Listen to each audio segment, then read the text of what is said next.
আজ তোমাদের সঙ্গে একটা বিষয় আলোচনা করার জন্য চলে এসেছি।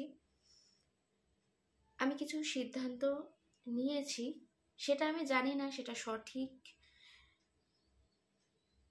না ঠিক নয়, সেটা তোমরা কমেন্টের মাধ্যমে আমাকে জানিও।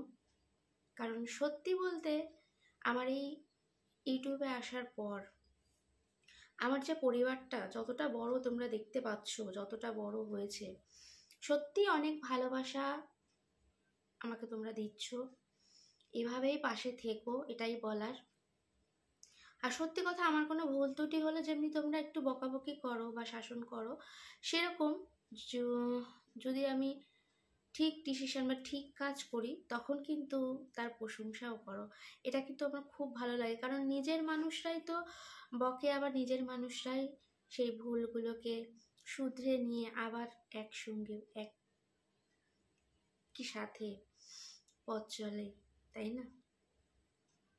অন্য মানুষেরা শুধু বলবে, তোমার ভুলটা ধরিয়েও দেবে না, আর ভুলটাকে শুধরে তোমাকে আপনও করে নেবে না। তো যাই হোক, আমার পরিবার কিন্তু একতরফা বলতে পারো খুবই ভালো। তার মধ্যে 2-4 জন তো একটু দুষ্টু লোক থাকবেই, সেটা নিয়ে আমি মাথা ঘামাই না। আর দেখবে, জীবনে যদি দুষ্টু লোক না থাকে তাহলে জীবনে বাঁচার মানেটাই যেন মনে হয় থাকে না। তা যাই হোক, অন্য কথা না বাড়িয়ে, তোমরা থাম্বনেল টাইটেল দেখে বুঝেই গেছো হয়তো যে আমি কী ডিসিশন নিয়েছি বা নিতে চলেছি। কিছুটা, খানিকটা হয়তো বুঝতে পেরেছো, পুরোটা হয়তো বুঝতে পারোনি অনেকে আবার। তার জন্য আমি তোমাদের বুঝিয়ে বলার চেষ্টা করছি, যতটা কম কথায় বলা যায়, মানে সোজা সাপটা ভাবে। তার আগে বলি, সবাই কেমন আছো বলো? আশা করছি সবাই ভালো আছো। আমিও মোটামুটি আছি, দেখতেই পাও রোজ ব্লগে। কাছে যাই, কাজ থেকে ফিরি, আমার যে নর্মাল লাইফ, আমার ছোট্ট পরিবার, আমার মা বাবা, অসুস্থ মা বাবাকে নিয়ে কেটে যাচ্ছে আমার জীবন। জানো তো, এই মা বাবাই আমার জন্য ছোটবেলা থেকে অনেক কষ্ট করেছে। আমার জন্য বলতে পারো, বা এই সংসারটাকে দাঁড় করানোর জন্য, বা যেই জায়গায় আজ তোমরা দেখছো, এই জায়গাটা আসা এত সহজ ছিল না। অনেক মানুষের তুচ্ছ তাচ্ছিল্য, অনেক মানুষের কটু কথা, অনেক মানুষের বাঁকা চোখ এখনো যেরকম আছে, আগে আরও ছিল। তখনের জীবনটা আলাদা ছিল। তখন আমাদের যেটুকুনি যা চোখে দেখা যায়, সেগুলো চোখে দেখতে না পেয়েও লোকে অনেক ছোট করেছে, জানো তো। তখন আমার বাবার খুব বেশি ইনকাম ছিল না, আমার মাকে খুব কষ্ট করে চলতে হতো। তার জন্য অনেক লোকে অনেক কথা শুনিয়েছে। আমার বাবার ইনকাম নেই, তার স্বামীর যে ইনকাম নেই, তাকে তো কথা শুনতেই হবে। আর যখন দেখো, আমার মা অনেক কষ্ট করে, আজ বলতে পারো একতরফা সারা জীবন ছেঁড়া শাড়ি পরেই কাটিয়ে দিল, কোনোদিন ভালো একটা দামি শাড়ি কেনে না। সেই মানুষটা যখন তিলে তিলে আজ একটুখানি মাথা গোছার জায়গা করেছে, আজ মাথার ওপর একটা শক্তপোক্ত ছাদ করেছে, সেটাও কিন্তু মানুষ, ওহ, এদের নাকি পয়সা নেই, তাহলে এত বড় বাড়ি কি করে হলো? তার মাঝখানে যে কত প্রতিদান আছে, সেটা যদি কেউ খতিয়ে দেখতো তাহলে তো মানুষ সব বুঝেই যেত। একটা একটা ইট গাঁথতে এক বিন্দু করে রক্ত জল করতে হয়েছে। এত সহজ নয়, কোনো ব্যবসাদারও নয় আমার বাবা, বা বিশাল কোনো সরকারি চাকরিও করেনি, বা প্রাইভেটেও বলতে পারো বিশাল টাকার মাইনেও পায়নি। কিন্তু এটা বলতে পারো যে ভগবানের আশীর্বাদ অবশ্যই আমাদের পরিবারের ওপর আছে, না হলে আজ এই জায়গায় আমার মা কিছুতেই আসতে পারতো না। তা যাই হোক, এটা তো অন্য ব্যাপার, এটাও একদিন আলোচনা করব। তা আমার জন্য আমার মা বাবা অনেক কষ্ট করেছে, জীবনে আমাকে অনেক কিছু দিয়েছে, নিজেরা কিছুই নেয়নি। নিজেরা বললাম, এক জামা কাপড় পরে কাটিয়ে দিয়েছে, নিজেরা ভালো মন্দ কম খেয়ে আমাকে খাইয়েছে। আমাকে কোনোদিন বুঝতে দেয়নি যে আমার বাবার ইনকাম কম। আমি কিন্তু দামি জামা কাপড় পরেছি ছোট্ট থেকে। আমাকে দেওয়ার বেলা কিন্তু আমার মা বাবা কেউ একটুও কঞ্জুসি করেনি। আচ্ছা, আমার বাবা যখন অসুস্থ, আমার বাবা মারা তো অনেক কিছু পাওয়া না পাওয়া তো জীবনে অনেক আছে, কিন্তু পাওয়ার অধিকারটা কিন্তু তাদের ছিল।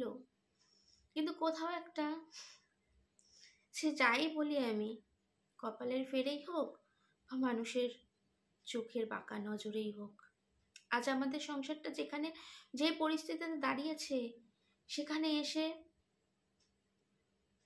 হয়তো আমার একটু কষ্ট হচ্ছে, কিন্তু তাতে কিন্তু আমার কোনো ক্ষোভ নেই বা রাগ নেই। কারণ আমার মা বাবার জন্য যদি আমি কিছু এই বয়সে করতে পারি না, এটাই আমার জন্য অনেক। তাতে আমার কষ্টটাকে কষ্ট বলে মনে হয় না। তাই আমি আজ 8 ঘন্টা যখন ডিউটি করে ফিরি, তখন আমার একটু কষ্ট হয় না, আমার মুখের মধ্যে কোনো ক্লান্তি ভাব থাকে না। যে মানুষ আজ 2 বছর আগে কোনোদিন একটা জলের গ্লাসে জল ঢেলে খায়নি। যাই হোক, সেটা তো আমার কষ্টের কথা, আমার সেটা নিয়ে কোনো মাথা ব্যথা নেই। কিন্তু আমি চাই আমার মা বাবাকে একটু সুখে রাখতে। সারা জীবন তো তারা কষ্ট করেই গেল, আমার জন্য জীবন পাত করে দিল। তাদের জীবনে আর কি আছে বলো? চাওয়া পাওয়া কিছুই তো আর রইলো না। আর কটা দিনই বা তারা, জানি না, এই পৃথিবীতে আমি চাই অনেক দিন থাকুক, কিন্তু আমি চাইলেই তো সেটা সম্ভব নয়, তাই না? তারা যে বিশাল রোগে জর্জরিত, তাদের দামি দামি কঠিন কঠিন রোগ রয়েছে। কিভাবে আমি আশাটা করি যে তারা অনেক বছর আমার সাথে থাকুক। যাই হোক, আশায় তো আমি বুক বেঁধেই রয়েছি যে তারা আমার সঙ্গে দীর্ঘদিন যেন আমার সাথে থাকে। কিন্তু জানি একদিন না একদিন প্রত্যেকটা মানুষকেই পৃথিবী ছাড়তে হয়। তার আগে আমি চাই আমার মা বাবাকে একটু ভালো রাখতে, একটু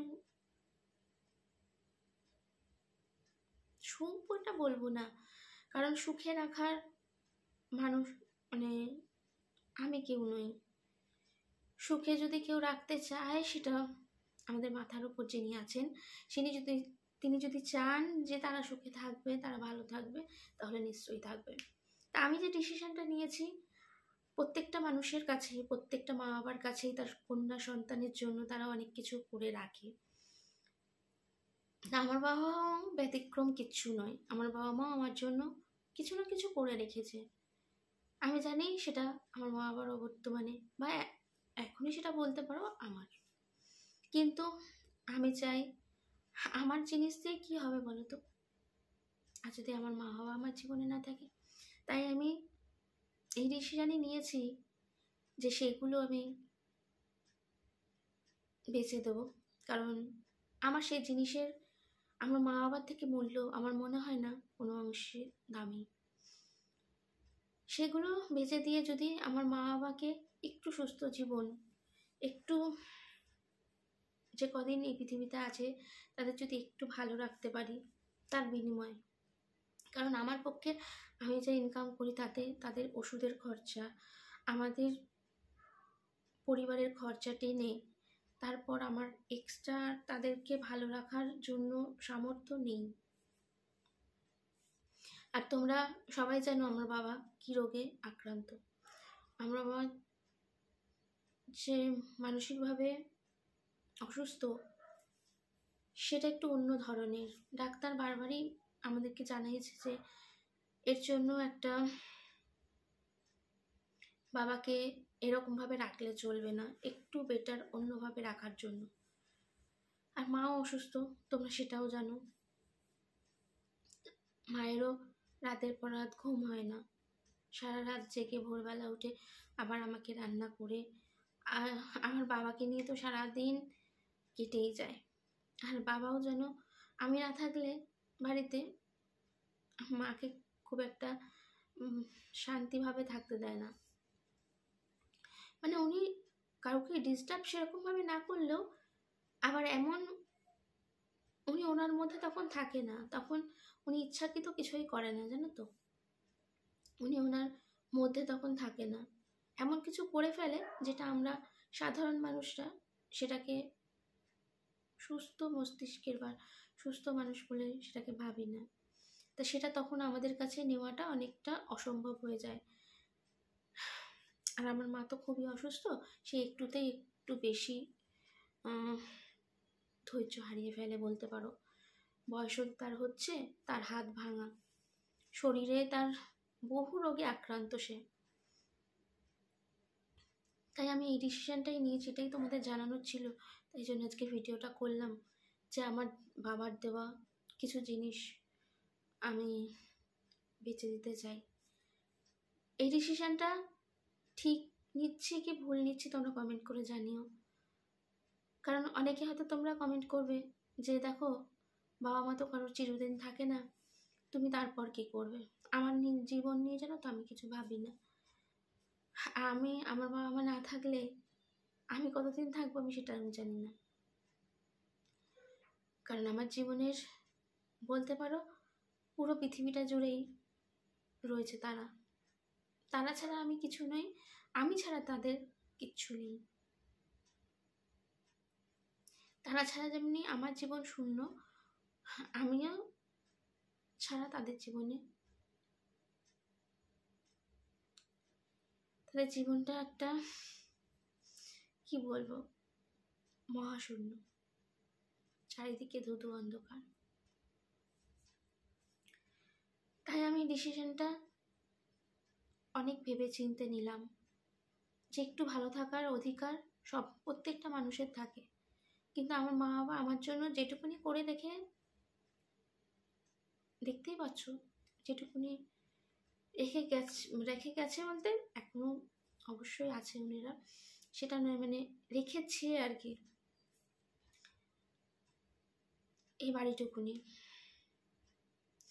যাই হোক, আমার যেহেতু ইনকাম খুবই কম, তাদেরকে ভালো রাখার সামর্থ্য আমার সেরকমভাবে নেই। দুটো পেটে ভাত আর দুটো ওষুধের খরচা এটুকুনি ছাড়া আমার আর কিছু এক্সট্রা ভালো রাখার তাদেরকে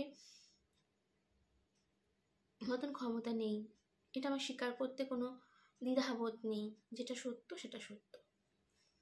তাই আমি চাই আমার মা আমাকে একটু ভালো রাখতে, একটু শান্তিতে রাখতে, তাদের যাতে মনে হয় যে না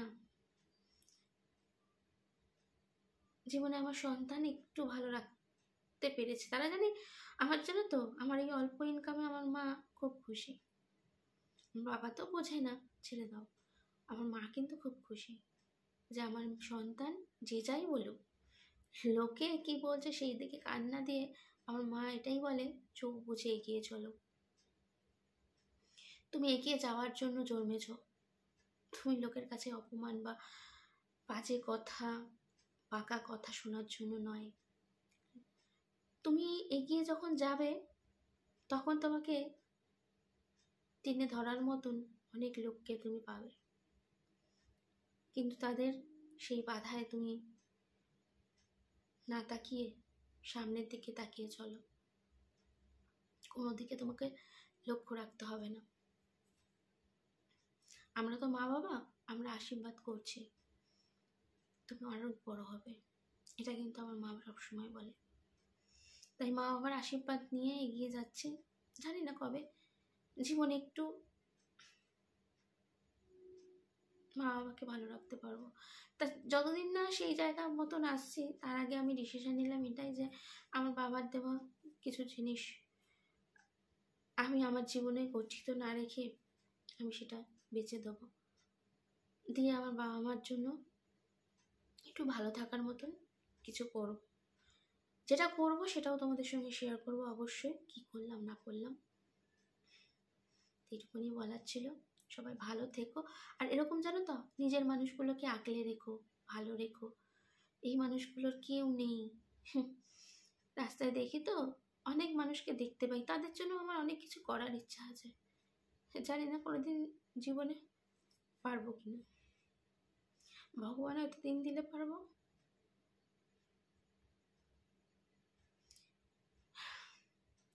ইচ্ছা হলো বড় শক্তি। ইচ্ছা মনে অনেক আছে, শক্তিও আছে। হার আমি মানবো না, এগিয়ে আমি যাবই।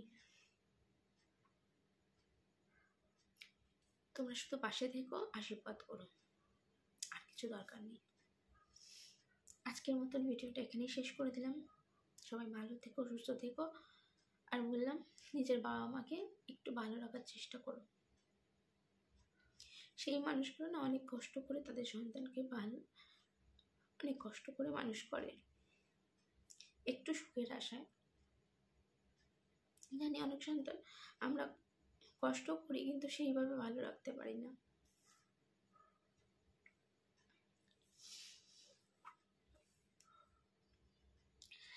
যাই হোক, আজকের মতন ভিডিওটা এখানেই